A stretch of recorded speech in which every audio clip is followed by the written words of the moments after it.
അതിലേറ്റവും പ്രധാനപ്പെട്ട ഒന്ന് ദളിത് ക്രൈസ്തവരുടെ പ്രശ്നമാണ്.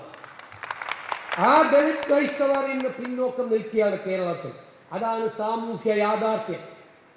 അത് ഏറ്റവും കൂടുതൽ ഞങ്ങളുടെ എല്ലാം ശ്രദ്ധയിൽപ്പെടുത്തിയ സംഘടന CSDS ആണ് എന്ന് ഞാൻ പ്രത്യേകം പറയാൻ ആഗ്രഹിക്കുന്നു.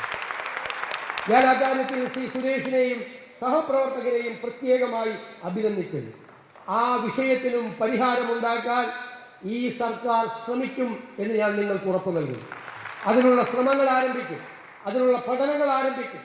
അത് പഠിച്ച് അതിൻ്റെ ശതമാനം മനസ്സിലാക്കി ഏറ്റവും പിന്നോക്കാവസ്ഥയിൽ നിൽക്കുന്ന ആ ദളിത് ക്രൈസ്തവർ, എങ്ങുമെത്താതെ നിൽക്കുന്നവർ, ക്രൈസ്തവർ എന്നുള്ള നിലയിലുള്ള പ്രിവിലേജ് കിട്ടുന്നില്ല, ദളിതരുടെ സംവരണം കിട്ടുന്നില്ല, ഈ രണ്ടും കിട്ടാത്ത ഒരവസ്ഥയിൽ എത്തി നിൽക്കുന്ന, പ്രത്യേക അവസ്ഥയിൽ എത്തി നിൽക്കുന്നവരാണ്. അവരെ പ്രത്യേക സംരക്ഷണം, അവരെ കൂടി ഈ സർക്കാർ ചേർത്ത് പിടിക്കും എന്ന കാര്യത്തിൽ ഒരു സംശയവും വേണ്ട. ഞങ്ങൾ കൂടെ ഉണ്ടാകും. കാരണം നമുക്ക് നമ്മുടെ അയ്യങ്കാളിയെ പോലുള്ള നവോത്ഥാന നായകന്മാർ അവർ ഈ കേരളത്തിൽ ഉണ്ടാക്കി വെച്ച ഒരു പാരമ്പര്യമുണ്ട്, ഒരു ചരിത്രമുണ്ട്. അവർ കേരളത്തിൻ്റെ ആ പുരോഗമന സ്വഭാവത്തിൻ്റെ അടിത്തറവാകിയ ആളുകളാണ്.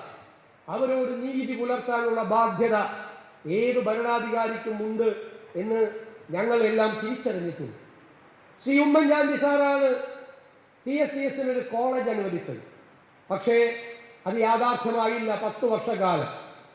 ഉമ്മൻചാണ്ടി സാറിനെ പോലുള്ള പരിണതപ്രജ്ഞനായൊരു നേതാവ് നിങ്ങൾക്കൊരു കോളേജ് അനുവദിച്ചിട്ടുണ്ടെങ്കിൽ അദ്ദേഹത്തിന്റെ പിൻഗാമിയായി വന്ന എനിക്കും എൻ്റെ സഹപ്രവർത്തകർക്കും അത് നടപ്പാക്കാനുള്ള ബാധ്യതയുണ്ട്.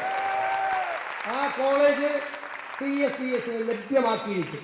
അത് ഉമ്മൻചാണ്ടിയോട് കൂടിയുള്ള നീതി പുലർത്തലായിരിക്കും എന്ന് ഞങ്ങൾ കരുതുന്നു. ആ കോളേജ് ഉമ്മൻചാണ്ടി സാർ പ്രഖ്യാപിച്ച കോളേജ് നിങ്ങൾക്ക് ലഭിച്ചിരിക്കും. എന്തെല്ലാം സാമ്പത്തിക പ്രതിസന്ധിയും എന്തെല്ലാം വിഷയങ്ങളുണ്ടെങ്കിൽ ഈ ഏറ്റവും പ്രയാസമനുഭവിക്കുന്ന ജനതയുടെ പ്രശ്നങ്ങൾക്ക് പരിഹാരമുണ്ടാക്കാൻ അത് മുൻഗണന നൽകിക്കൊണ്ട് ഗവൺമെന്റ് ഉണ്ടാകും എന്ന് മാത്രം പറഞ്ഞുകൊണ്ട് നിങ്ങൾക്ക് എല്ലാവർക്കും ഈ ജന്മദിനാഘോഷത്തോടനുബന്ധിച്ചുള്ള ആശംസകൾ നേർന്നുകൊണ്ട് മഹാത്മാ അയ്യങ്കാളിയുടെ 163ാമത് ജന്മദിനാഘോഷം ഞാൻ നിങ്ങളുടെ എല്ലാവരുടെയും അനുവാദത്തോടെ ഉദ്ഘാടനം ചെയ്തതായി അറിയിക്കുന്നു. നന്ദി, നമസ്കാരം.